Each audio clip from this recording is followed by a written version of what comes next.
Hello good evening friends, कैसे हो सभी। एजुकेशन पावर हब पर आप सभी का स्वागत है। तो फ्रेंड्स, आज हम यहाँ पर पॉलिटिक्स के मोस्ट इम्पॉर्टेंट क्वेश्चन कवर करने वाले हैं, जो कि सभी एग्ज़ाम्स के लिए इम्पॉर्टेंट है। तो एक बार क्लास को सभी शेयर कर दीजिए अपने और भी फ्रेंड्स के साथ में। सभी लोग एक बार क्लास को शेयर कर दीजिए।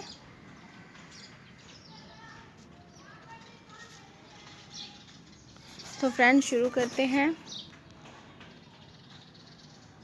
क्वेश्चन नंबर फर्स्ट है हमारा, भारत के दूरसंचार और नियामक प्राधिकरण की स्थापना कब हुई। बिल्कुल इम्पोर्टेंट क्वेश्चंस हैं सभी के सभी। तो शेयर ज़रूर कर दीजिए अपने और भी फ्रेंड्स के साथ में, ताकि उनको भी इसका फ़ायदा मिले। क्वेश्चन है हमारा, भारत के दूरसंचार और नियामक प्राधिकरण की स्थापना कब हुई। तो यहाँ करेक्ट आंसर क्या हो जाएगा हमारा,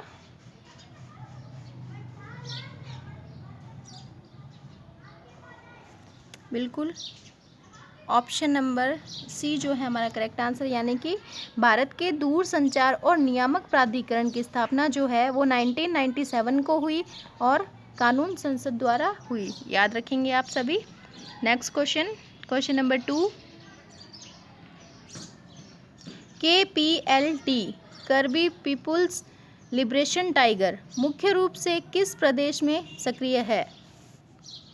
KPLT की फुल फॉर्म है करबी पीपुल्स लिबरेशन टाइगर। ये जो है मुख्य रूप से किस प्रदेश में सक्रिय है। तो यहाँ पर करेक्ट आंसर क्या हो जाएगा हमारा, कमेंट करके बताइए सभी। और अभी तक जिसने शेयर नहीं किया, शेयर कर दीजिए फटाफट से।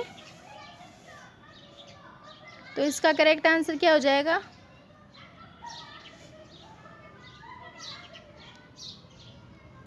बिल्कुल ऑप्शन नंबर सी जो है हमारा करेक्ट आंसर, यानी कि असम। तो KPLT मुख्य रूप से जो है वो असम में सक्रिय है। याद रखेंगे आप सभी। नेक्स्ट क्वेश्चन है हमारा क्वेश्चन नंबर 3, राष्ट्रीय भूमि अधिग्रहण पुनर्वास और पुनर्वास विधेयक का लक्ष्य निम्नलिखित में से किसका विकल्प होना है। क्वेश्चन पढ़ लीजिए एक बार ध्यान से। राष्ट्रीय भूमि अधिग्रहण, पुनर्वास और पुनर्वास विधेयक का लक्ष्य जो है वो इनमें से किसका विकल्प होना है।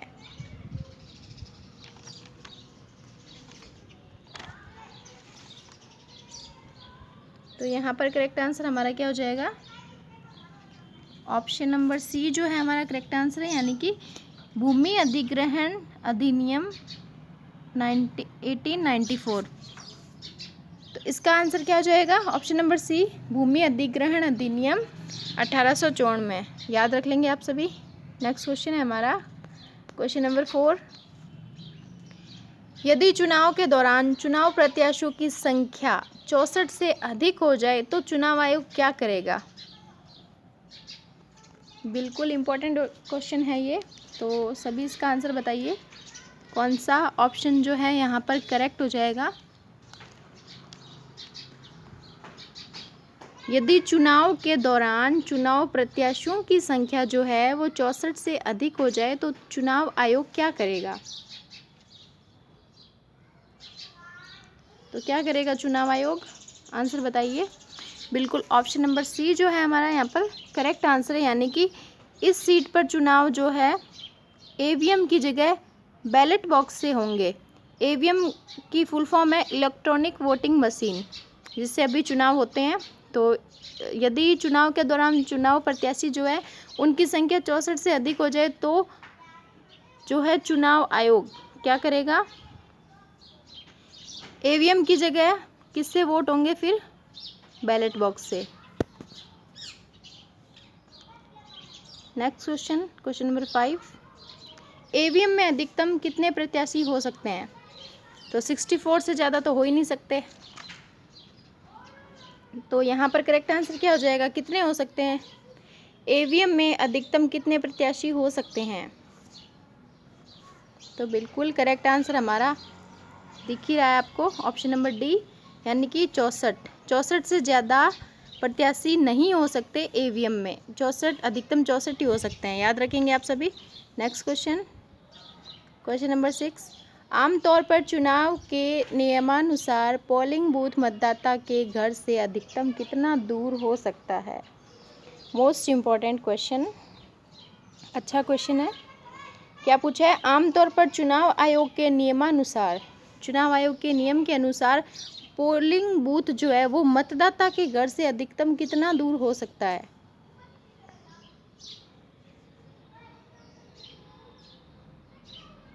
बिल्कुल ऑप्शन नंबर बी जो है हमारे यहाँ पर करेक्ट आंसर, यानी कि 2 किलोमीटर दूर हो सकता है। नेक्स्ट क्वेश्चन, क्वेश्चन नंबर 7, एक ईवीएम में अधिकतम कितने मत पड़ सकते हैं। तो ये भी इम्पोर्टेंट है, एक ईवीएम में अधिकतम प्रत्याशी कितने हो सकते हैं, तो 64। और यहाँ पूछ रहा है कि एक ईवीएम में यानी कि इलेक्ट्रॉनिक वोटिंग मशीन में अधिकतम कितने मत पड़ सकते हैं।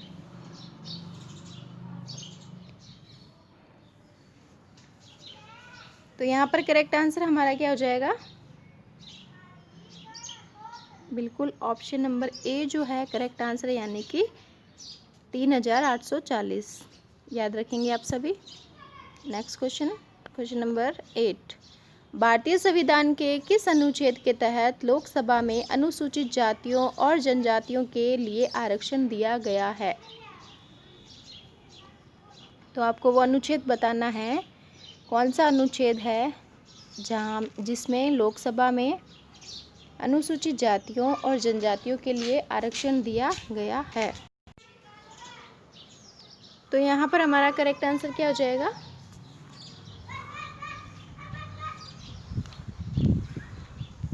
तो बिल्कुल ऑप्शन नंबर कौन सा करेक्ट हो जाएगा, ऑप्शन नंबर ए जो है करेक्ट आंसर, यानी कि अनुच्छेद 330 में भारतीय संविधान के अनुच्छेद 330 में जो है लोकसभा में अनुसूचित जातियों और जनजातियों के लिए आरक्षण दिया गया है, याद रख लेंगे आप सभी। Next question, question number 9, Andaman Nicobar द्वीप समूह का न्याय क्षेत्र किस न्यायालय की देखरेख में आता है। तो आज के सभी क्वेश्चंस मोस्ट इम्पॉर्टेंट है, एग्ज़ाम में आने वाले क्वेश्चन है सभी। तो यहाँ पे क्या पूछ रहा है, अंडमान निकोबार द्वीप समूह का न्याय क्षेत्र जो है वो किस न्यायालय की देखरेख में आता है।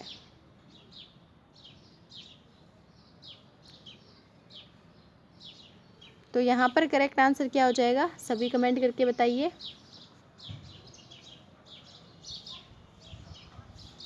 तो बिल्कुल ऑप्शन नंबर बी जो है हमारा यहाँ पर करेक्ट आंसर है, यानी कि पोर्ट ब्लेयर में कलकत्ता हाई कोर्ट की सर्किट बेंच।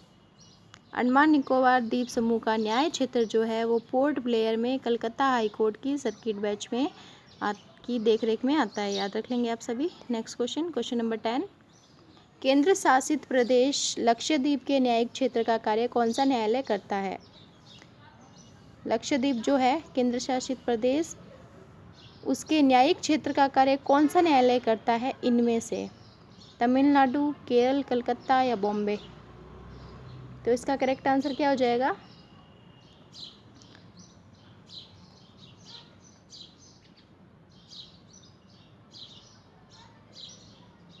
बिल्कुल ऑप्शन नंबर बी जो है हमारे यहाँ पर करेक्ट आंसर, यानी कि केरल हाई कोर्ट जो है वो लक्षद्वीप के न्यायिक क्षेत्र का कार्य करता है, केरल हाई कोर्ट, याद रख लेंगे आप सभी। नेक्स्ट क्वेश्चन है हमारा क्वेश्चन नंबर 11, वीडियो अगर पसंद आ रहा है तो लाइक ज़रूर कीजिएगा, चैनल पर अगर कोई नया है तो सब्सक्राइब कर दीजिएगा। यहाँ पर रोजाना क्लास होती है 8:30 बजे। क्वेश्चन नंबर 11 हमारा है, सुप्रीम कोर्ट के जजों की संख्या को कौन बदल सकता है। सुप्रीम कोर्ट के जजों की संख्या को कौन बदल सकता है, राष्ट्रपति, कानून द्वारा, संसद या सुप्रीम कोर्ट की अधिसूचना या केंद्र सरकार की अधिसूचना। तो यहाँ पर करेक्ट आंसर क्या हो जाएगा हमारा,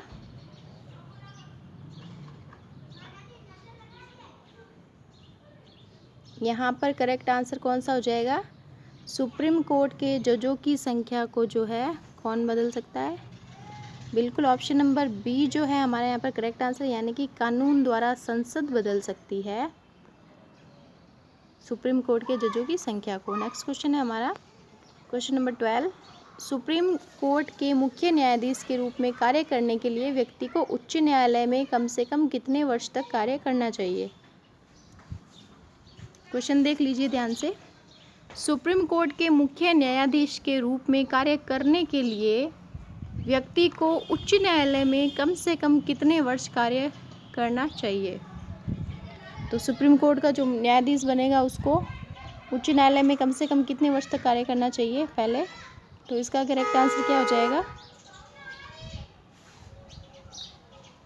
बिल्कुल ऑप्शन नंबर ए जो है हमारा यहाँ पर करेक्ट आंसर, यानी कि 10 वर्ष बिल्कुल करेक्ट आंसर हो जाएगा।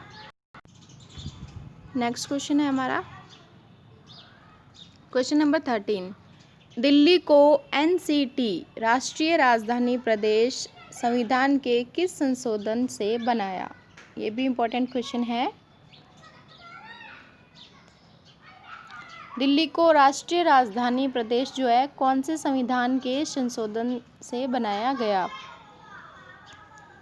तो कौन सा संविधान संशोधन था जिसमें दिल्ली को एनसीटी बनाया गया? तो यहाँ पर करेक्ट आंसर क्या हो जाएगा हमारा? कमेंट करके बताइए सभी। 13 का आंसर बताइए।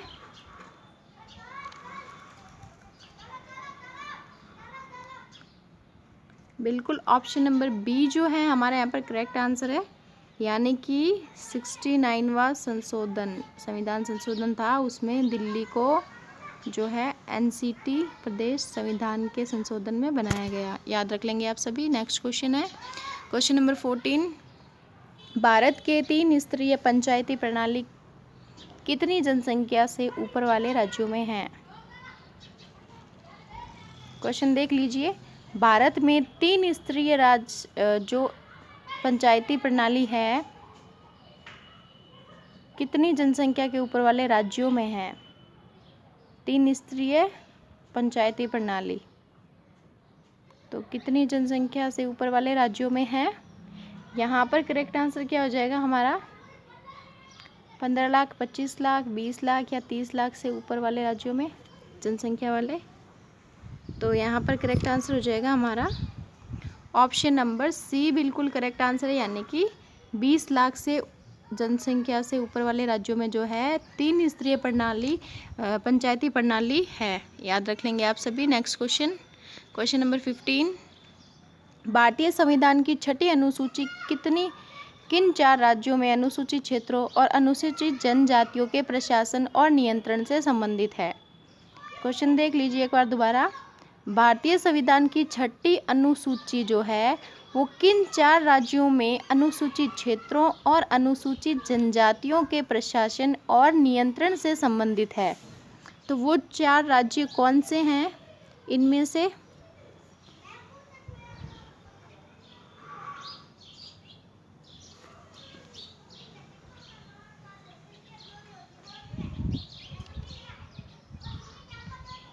तो यहाँ पर करेक्ट आंसर कौन सा हो जाएगा? बिल्कुल ऑप्शन नंबर बी जो है हमारा करेक्ट आंसर हो जाएगा यहाँ पर, यानी कि असम, मेघालय, त्रिपुरा और मिजोरम। तो ऑप्शन नंबर बी जो है करेक्ट आंसर है। ये 4 राज्य हैं असम, मेघालय, त्रिपुरा और मिजोरम, जहाँ पर जो है भारतीय संविधान की 6ठी अनुसूची जो है उसमें अनुसूचित क्षेत्रों और अनुसूचित जनजातियों के प्रशासन के नियंत्रण से संबंधित है। कौन से हैं वो 4 राज्य? वो है असम, मेघालय, त्रिपुरा, मिजोरम। याद रख लेंगे आप सभी, असम, मेघालय, त्रिपुरा, मिजोरम। चलते हैं नेक्स्ट क्वेश्चन की ओर। क्वेश्चन नंबर 16 है हमारा। भारत के संविधान के निम्नलिखित अनुसूची में से कौन सा नया राज्य बनाने के लिए संशोधित किया जाना है? क्वेश्चन क्या है हमारा? भारत के संविधान के निम्नलिखित अनुसूची में से इनमें से कौन सी अनुसूची है जिसमें से कौन सा नया राज्य बनाने के लिए संशोधित किया जाना है? तो वो अनुसूची बतानी है आपको।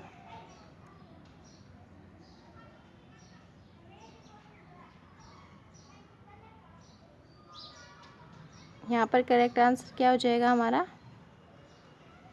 तो बिल्कुल ऑप्शन नंबर ए जो है करेक्ट आंसर है, यानी कि पहली अनुसूची के अंतर्गत जो है नया राज्य बनाने के लिए संशोधित किया जाना है। याद रखेंगे आप सभी। Next question, question number 17। Bharat का संविधान भारत के सुप्रीम कोर्ट को केंद्र और राज्यों के बीच विवादों का निर्णय किस क्षेत्र के तहत लेने का अधिकार देता है? भारत का संविधान जो है वो भारत के सुप्रीम कोर्ट को केंद्र और राज्यों के बीच विवादों का निर्णय किस क्षेत्र के तहत लेने का अधिकार देता है? तो यहाँ पर करेक्ट आंसर क्या हो जाएगा हमारा? ऑप्शंस आपके सामने हैं, आंसर बताइए इसका कमेंट करके। तो कौन सा ऑप्शन यहाँ पर करेक्ट हो जाएगा?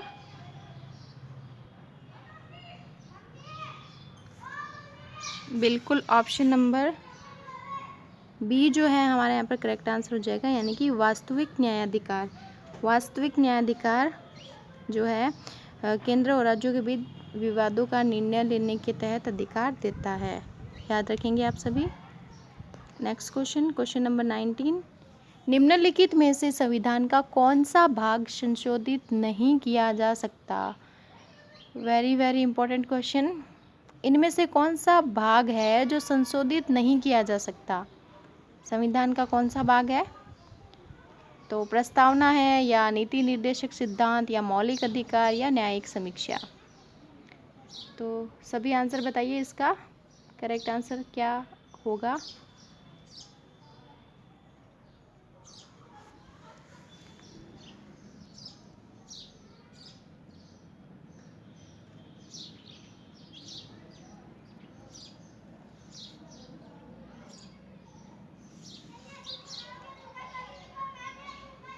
तो बिल्कुल ऑप्शन नंबर डी जो है हमारा यहाँ पर करेक्ट आंसर है, यानी कि न्यायिक समीक्षा। याद रख लेंगे आप सभी। Next question, question number 20। भारतीय संविधान में संशोधन का प्रस्ताव किस देश के संविधान से लिया गया है? भारतीय संविधान में संशोधन का जो प्रस्ताव किस देश के संविधान से लिया गया है? संशोधन करने की प्रक्रिया तो सभी को पता है, लड्डू सा सवाल है ये। बिल्कुल ऑप्शन नंबर बी जो है हमारे यहाँ पर करेक्ट आंसर है, यानी कि दक्षिण अफ्रीका। याद रखेंगे आप सभी। दक्षिण अफ्रीका से जो है भारतीय संविधान में संशोधन करने का प्रस्ताव लिया गया है। Next question, question number 21। Rajya Sabha के बारे में कौन सा कथन असत्य है? यहाँ पर आपको असत्य कथन बताना है। और आजकल क्वेश्चंस का पैटर्न जो है यही है, एग्जाम्स में ऐसे ही क्वेश्चन पूछे जाते हैं। तो यहाँ पर बताइए आप। तो इसका करेक्ट आंसर क्या हो जाएगा? राज्यसभा के बारे में कौन सा कथन असत्य है? तो बिल्कुल ऑप्शन नंबर ए जो है हमारा यहाँ पर करेक्ट आंसर हो जाएगा, यानी कि राज्यसभा में 12 सदस्य प्रधानमंत्री द्वारा मनोनीत किए जाते हैं। तो ये 12 सदस्य प्रधानमंत्री मनोनीत नहीं करता है, बल्कि राष्ट्रपति मनोनीत करता है। तो ऑप्शन नंबर ए जो है यहाँ पर करेक्ट हो जाएगा। असत्य कथन यही है इनमें से। बाकी क्वेश्चन नंबर 22 है हमारा, भारत की संसद में कौन कौन होते हैं? तो इनमें से कौन कौन है जो भारत की संसद में होते हैं? तो इसका करेक्ट आंसर क्या हो जाएगा?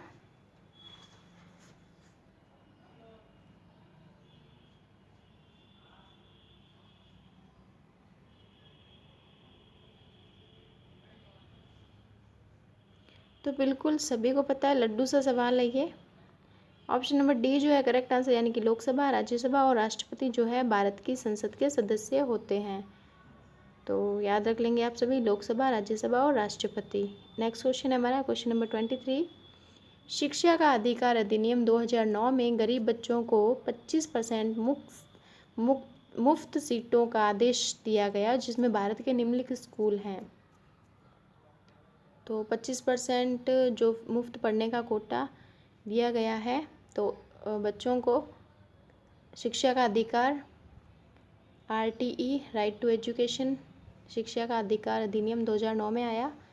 तो इसके अंदर कौन कौन से स्कूल हैं जो 25% बच्चे जो मुफ्त पढ़ सकते हैं? तो वो कौन कौन से स्कूल है? केवल सरकारी स्कूल है, या प्राइवेट स्कूल है, या दोनों ही हैं, या सरकारी स्कूल, अनुदानित प्राइवेट स्कूल, बिना अनुदानित प्राइवेट स्कूल? तो इनमें से करेक्ट आंसर क्या हो जाएगा हमारा?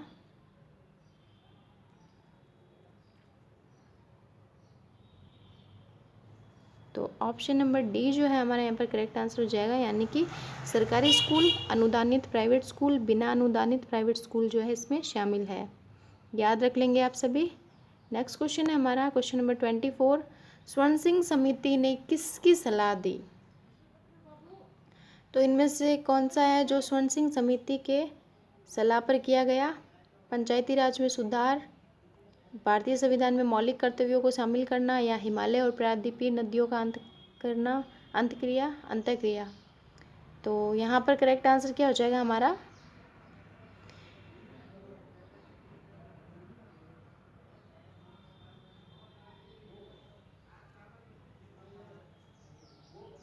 तो बिल्कुल ऑप्शन नंबर सी जो है करेक्ट आंसर, यानी कि भारतीय संविधान में मौलिक कर्तव्यों को शामिल करना जो है स्वर्ण सिंह समिति की सिफारिश पर किया गया, यानी कि स्वर्ण सिंह समिति की सलाह पर किया गया क्या? भारतीय संविधान में मौलिक कर्तव्यों को शामिल करना। याद रखेंगे आप सभी, स्वर्ण सिंह समिति। नेक्स्ट क्वेश्चन एंड आज का लास्ट क्वेश्चन, क्वेश्चन नंबर 25 है हमारा। लोकसभा की सर्वाधिक सीटें अनुसूचित जनजाति को किस प्रदेश में जो आरक्षित हैं? तो इनमें से कौन सा राज्य है जहाँ पर लोकसभा में सर्वाधिक सीटें अनुसूचित जनजाति की हैं? तो बिल्कुल इम्पोर्टेंट क्वेश्चन है, ये भी सभी को पता होना चाहिए कि वो कौन सा राज्य है। मध्य प्रदेश, राजस्थान, आंध्र प्रदेश या गुजरात, कौन सा है?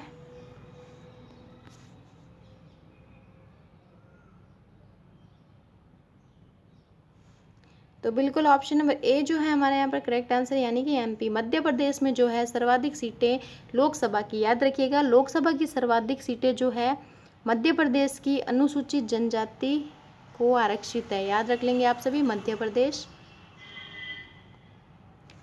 तो फ्रेंड्स ये थे हमारे आज के 25 क्वेश्चंस जो अभी कवर हो चुके हैं। वीडियो अगर पसंद आया तो लाइक ज़रूर कीजिएगा और अपना स्कोर भी बताइएगा सभी किसके कितने सही हुए हैं। और अगर चैनल पर कोई नया है जिसने अभी तक चैनल को सब्सक्राइब नहीं किया है तो सब्सक्राइब ज़रूर कीजिए। यहाँ पर रोज़ाना क्लास होती है 8:30 बजे, मॉर्निंग इवनिंग 9 बजे BR सर की क्लास होती है, मॉर्निंग में 8:30 बजे जनरल साइंस की क्लास होती है, करंट अफेयर्स की भी क्लास होती है। तो सभी क्लासें ज़रूर लीजिए और अधिक से अधिक शेयर कीजिए चैनल को, क्लासेस को। तो फ्रेंड्स आज के लिए बस इतना ही, मिलते हैं कल नेक्स्ट क्लास में। तब तक के लिए नमस्कार।